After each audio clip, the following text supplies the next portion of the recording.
కందుకూరులోని పామూరు రోడ్డులో గత 27వ నెంబర్ పొగాకు వేలం కేంద్రాన్ని కందుకూరు శాసనసభ్యులు ఇంటూరి నాగేశ్వరరావు ఈరోజు సందర్శించి కొనుగోలు పరిశీలించారు. వల్లటివారిపాలెం నుండి 500కు పైగా బెల్లు రాగా దాదాపు గంటన్నర సేపు వేలాన్ని గమనించారు. 160 నుండి 200 రూపాయల లోపే ఎక్కువగా కొనుగోలు జరుగుతున్నట్లు ఎమ్మెల్యే గుర్తించారు. అనంతరం రీజనల్ మేనేజర్ ప్రసాద్ రావు, వేల కేంద్రం సూపరింటెండెంట్ శ్రీనివాసరావు, వ్యాపార ప్రతినిధులు, రైతు నాయకులతో ఎమ్మెల్యే నాగేశ్వరరావు సమావేశమయ్యారు. వారం క్రితం స్వయంగా ముఖ్యమంత్రి పొగాకు కంపెనీ ప్రతినిధులతో సమావేశమైనప్పుడు పొగాకు కిలో 200 లోపు తగ్గకుండా కొనాలి అని, నో బీట్స్ ఉండకూడదు అని, కానీ ఇక్కడ చూస్తే ధరలు దారుణంగా తగ్గించి కొనుగోలు చేస్తున్నారు. రైతులు F1 నుంచి F3 వరకు నాణ్యమైన పొగాకు తీసుకువస్తున్న 160 నుండి 180 మధ్యనే కొంటున్నారు అని అన్నారు. 200 రూపాయలకు మించి కొనడం లేదు అని అన్నారు. ఈ కార్యక్రమంలో వ్యవసాయ శాఖ జేడి శ్రీనివాసరావు, ఏడి రహీం, పట్టణ టీడీపీ అధ్యక్షులు దామా మల్లేశ్వరరావు, వల్లేటివారిపాలెం మండల అధ్యక్షులు మాదాల లక్ష్మీ నరసింహం, రైతు సంఘం నాయకుడు తాటికొండ రమణయ్య, నియోజకవర్గ తెలుగు తదితరులు పాల్గొన్నారు.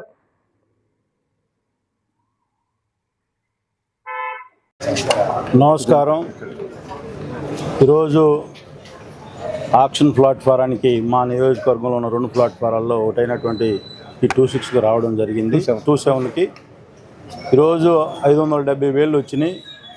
నేను ఒకటే కంపెనీ ప్రతినిధులను కోరుతా ఉన్నా, ఏవైతే మీరు క్రాప్ ఎక్కువ పండించారని చెప్పి ఆలోచనతో మీరున్నారు, మీరు ఆ రోజు క్రాప్ స్టార్ట్ అయ్యేటప్పుడు మీరు ఇచ్చిన 140 మిలియన్లు ఇన్నింటినీ కంప్లీట్ చేయాల్సిన బాధ్యత కంపెనీల మీద ఉంది.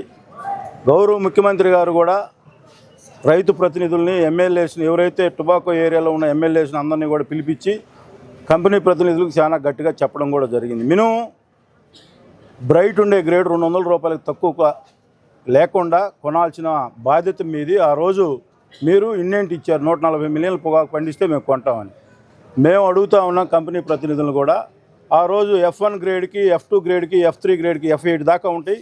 ఏ గ్రేడ్కి అయితే ఈ ప్రైస్ ఇస్తామని చెప్పారో ఆ ప్రైస్ కొనాల్సిన 140 మిలియన్లు కొనాల్సిన బాధ్యత కంపెనీల మీద ఉంది. దానికి మధ్యతో ఏదైతే రైతులకి, ట్రేడర్స్కి మధ్యలో ఉండే టొబాకో బోర్డు బాధ్యత కూడా ఉంది. కాబట్టి తప్పనిసరిగా మేము మళ్ళీ గౌరవ ముఖ్యమంత్రి గారి దృష్టికి తీసుకెళ్తాం.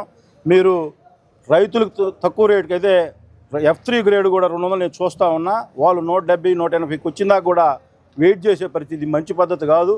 మీరు ఇచ్చిన ఇన్నింటిని గ్రేడ్ వైజ్గా ఇప్పుడు రేపు ఈరోజే మీటింగ్ ఉందని చెప్పి సోదరుడు రమణయ్య కూడా చెప్తా ఉన్నాడు. మిమ్మల్ని కూడా మేము రైతు సోదరుల మీటింగ్లో, ట్రేడర్స్ మీటింగ్లో మీరు ఆ రోజు గ్రేడ్ వైజ్గా ఏ రేట్ అయితే ఇచ్చారో ఆ రేటు కంపల్సరీగా చెల్లించాల్సిన అవసరం ఎంతైనా ఉంది. మీరు ఆ రోజు చెప్పేటప్పుడు ఒకటి చేసి రైతుల్ని తక్కువ రేటుకు పోగొంటామంటే మేము మాత్రం చూస్తూ ఊరకుండామని చెప్పి ఈ సందర్భంగా నేను కూడా ఒక రైతు బిడ్డగా చెప్తా ఉన్నా. ఇది మంచి పద్ధతి కాదు. కంపెనీ ట్రేడర్స్ కూడా, మ్యానుఫ్యాక్చర్స్ మీరు ఉన్నారు, మ్యానుఫ్యాక్చర్స్ కూడా మీరు మీ ఇష్టం వచ్చిన రేటు కొంటామంటే చూస్తూ ఊరుకునే పరిస్థితి లేదు. కంపల్సరీగా ఈ ప్రభుత్వం, మేము ముఖ్యమంత్రి గారు చాలా సీరియస్గా చెప్పాడు, అగ్రికల్చర్ మినిస్టర్ గారు కూడా ఆ రోజు మీరు చెప్పింది అక్కడ చెప్పేది ఒకటి, ఇక్కడికి వచ్చేది ఇంకో విధంగా ఉన్నారు. ఇది మంచి పద్ధతి కాదని చెప్పి ఈ సందర్భంగా తెలియజేస్తాం. తప్పకుండా రైతులకు న్యాయం చేసే వరకు కూటమి ప్రభుత్వం రైతులకు అండగా ఉంటుందని చెప్పి ఈ సందర్భంగా మీ అందరికీ కూడా తెలియజేస్తాం.